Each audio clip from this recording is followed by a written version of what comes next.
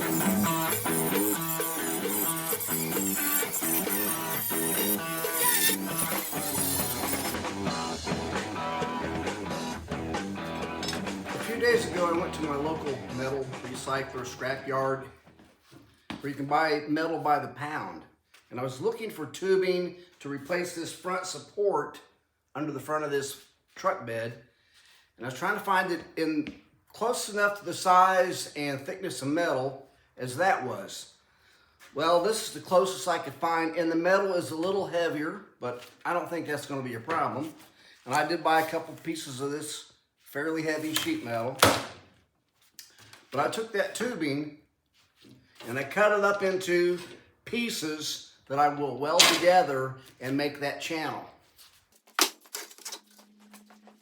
I made a wood core that is the same inner dimensions as the channel that goes under the front of that bed and started fitting the metal around it.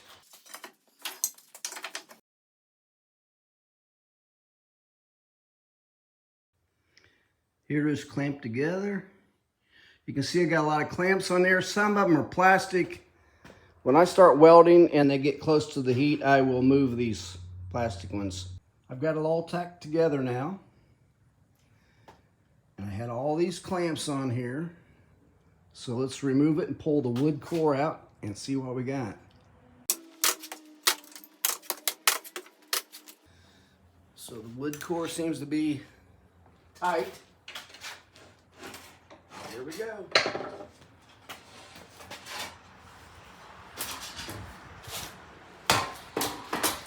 I think that's exactly what I was after. Have a few burns on the wood where the tack welds went, but it did its job.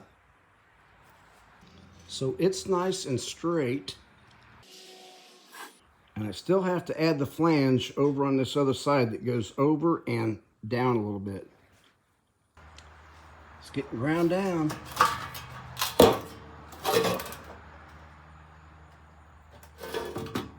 I've got a really good start on the cross-member channel here. I like the way it's turned out so far. This is the lip that goes back this way. This lip has to be added to the front here that has a 45-degree bend down for the front panel to fasten onto. But before I do,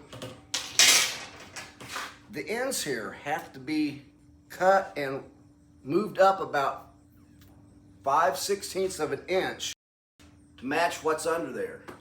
To show you what I'm talking about, here you can see that rise on the ends to meet the bed for better support under here. So I got about 5 spot welds on each end to get this cross member out. I'm gonna take that out and finish making the one I'm making.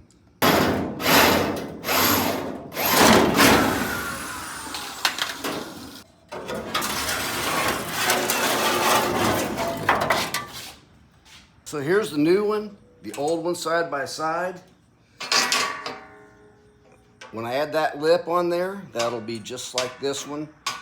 But I still have to raise these ends 5/16 of an inch. Here you can see the rise on the old one that I need to do the new one. I'll cut it off right here.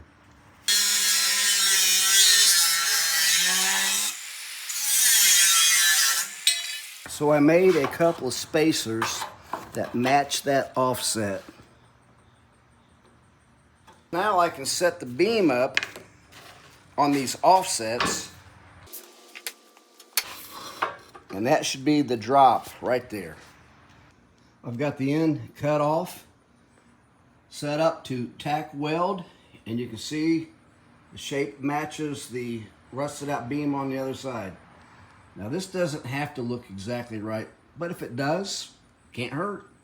I've got this little piece made right here. Got a couple magnets in there to hold it from falling through, hold it in place.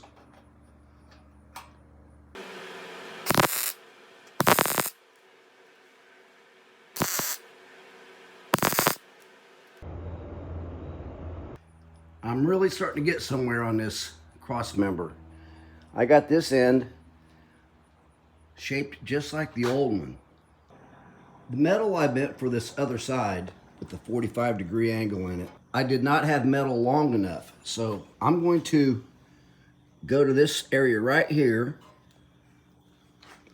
go to the other end. I'm going to cut it off right there and get that shape that's right there. I've got this angle clamped on there. I'm going to start tack welding it. It's all been tack welded together, so let's take those clamps off and see what it looks like.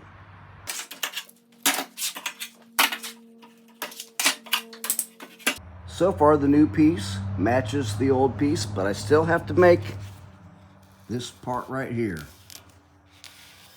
and add on right here.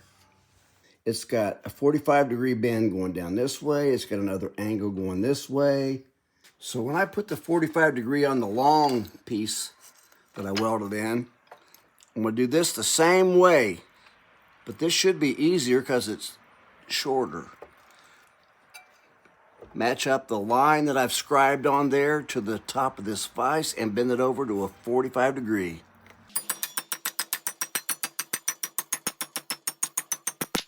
So I got my 45-degree bend in there, and on the other end, where I have to do this angle, I cut a slice.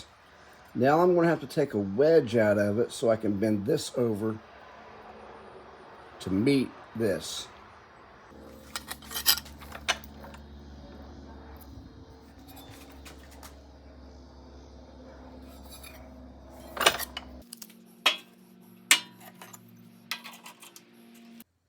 There it is, welded in and round off.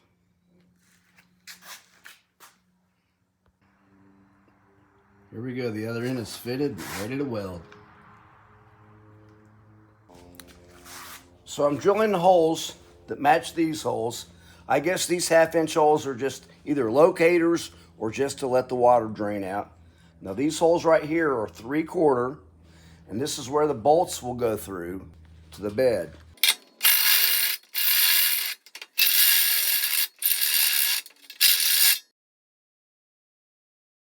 The only thing left to do is to replace this. So I had a couple pieces of pipe that were the same size, and that's what I'm going to use right there. When Ford did this, they must have mounted that to a box and then put it down there and attached it. I'm just going to weld it directly to the bottom and not make that extra little box. Here was the other end, completely rusted away. So when I weld this piece in here, it just has to be even with this top edge. So I've enlarged this hole to where it's bigger than the pipe, and I'm going to drop it through there, line it all up, and just weld around the top of it here.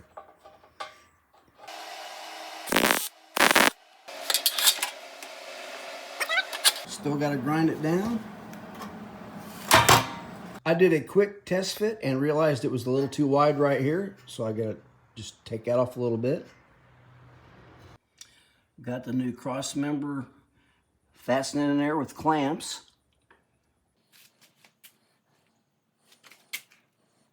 Here's what it looks like. Since I'm real happy with the alignment, I'm going to go ahead and put the self-tapping screws in across the front here.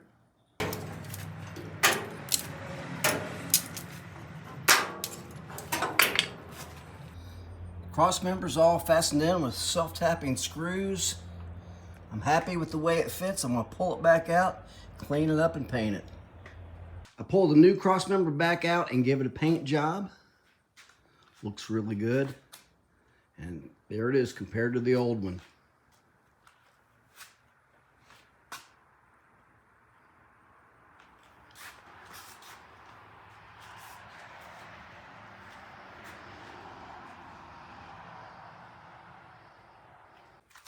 I went ahead and drilled all the holes for the welding in the front panel before I put the cross member back in. So now that I've got the new cross member ready to put back in the first 10 inches of this bed, essentially all the rust has been taken care of. What I want to do next is remove the fender here to get inside and take care of all the issues of rust that are in between the fenders. Can't get to it this way, and I want to get to all of it. To remove this fender, you have to do all the spot welds. I've already drilled all the spot welds that were still holding this fender in down here, so that's loose. There are a bunch on the inside lip here. I'll expose those and get to them. Some inside the tail light, and just a few down here. This thing will come out. I think the hardest ones to get to are going to be these inside the tail light. There's not a lot of room in there to get your drill bit. By cutting a small groove with a Dremel tool, I was able to drill the hole without it sliding off. Now I can step that up to a bigger bit, hopefully. Okay, it took me a minute.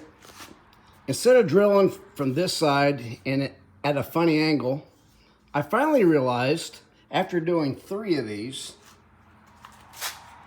that I should have came from this side. And I'll get these next 3 from this side. You can see when you've drilled all the way through, you can see that rusty ring. So I found 6 spot welds through here, some of which are still not quite loose. And I found 5 on the bottom, and all those I got loose so far. 6 inside the tail light. I've been busting my butt the last couple of weeks trying to get things done on this truck bed so I could make the newest video before tomorrow when I'm having knee surgery.